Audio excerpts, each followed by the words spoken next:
galjitan kan dhugaaf dhiigaa turetu arrasaan galfanne ati ilmoo bobbaafatte nagaa jira jettee keessi ishee boqonnaan arganne dubbii dhalcha dubbii tuttuqtan dubbii dhalchitan uummata dhiigii keessa galchitan kan dhugaaf dhiigaa turetu arrasaan galfanne ati ilmoo bobbaafatte nagaa jira jettee keessi ishee boqonnaan arganne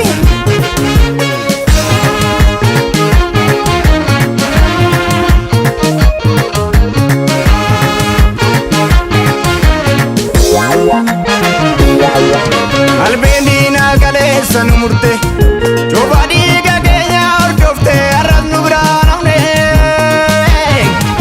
aarsaa goototaaf humna rabbii namne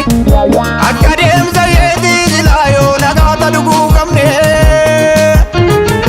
omoogoo wal malee firan qabnu of eegi akkas irraafne qilleensi sobaa yoo bubbisu carraa argannaan kutaan si kukkutu aziizi walii shubbisu obbolee yankee dhiiga boochisu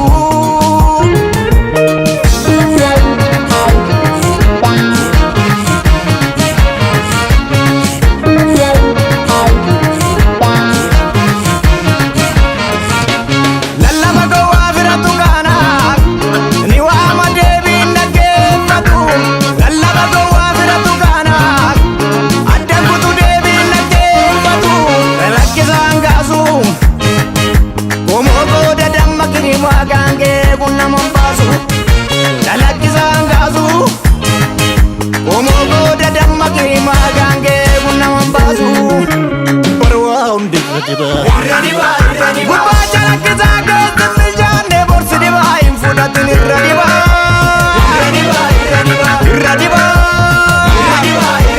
borsi dibaa gubbaa jalakkisaa keessa summiidha borsi dibaa hin fudhatin irra dibaa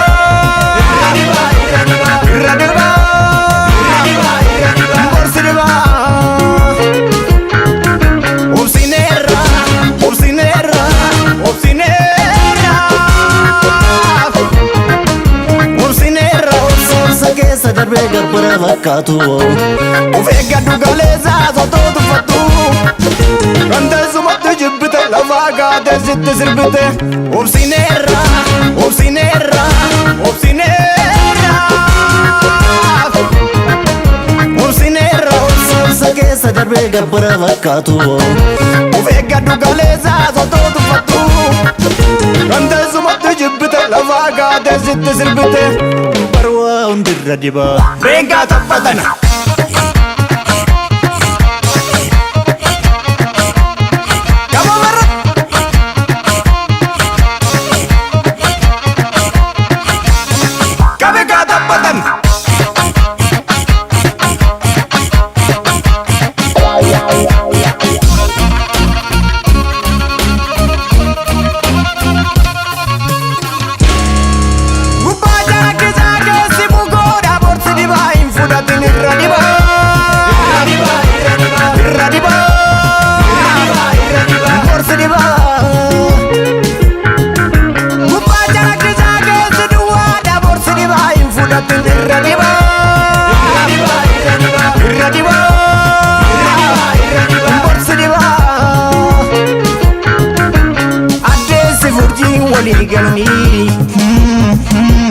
warriidhaaf duumessa michoonfatanii biiftuu baadhoor gurraadatanii biiftuu yeroo ishee baan ooltu isaanis guyyaa hin mul'atanii galma dhugaa galma dhugaa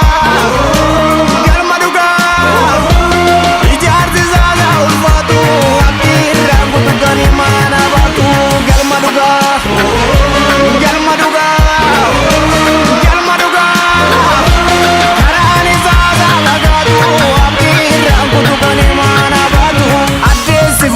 walii galanii warri dhabduu meessa michoonfatanii biiftuu baadootu gaadatanii biiftuu yeroo ishee baan ooltu isaanis guyyaa hin mul'atanii galma dhugaa galma dhugaa galma dhugaa waa baay'isaa qabaatu abdiin irraan kutu kan imaana baatu galma dhugaa galma dhugaa galma dhugaa qoree guutaa qabaatu abdiin irraan kutu kan imaana baatu barwaa hundirra dibaa beengaa taphatana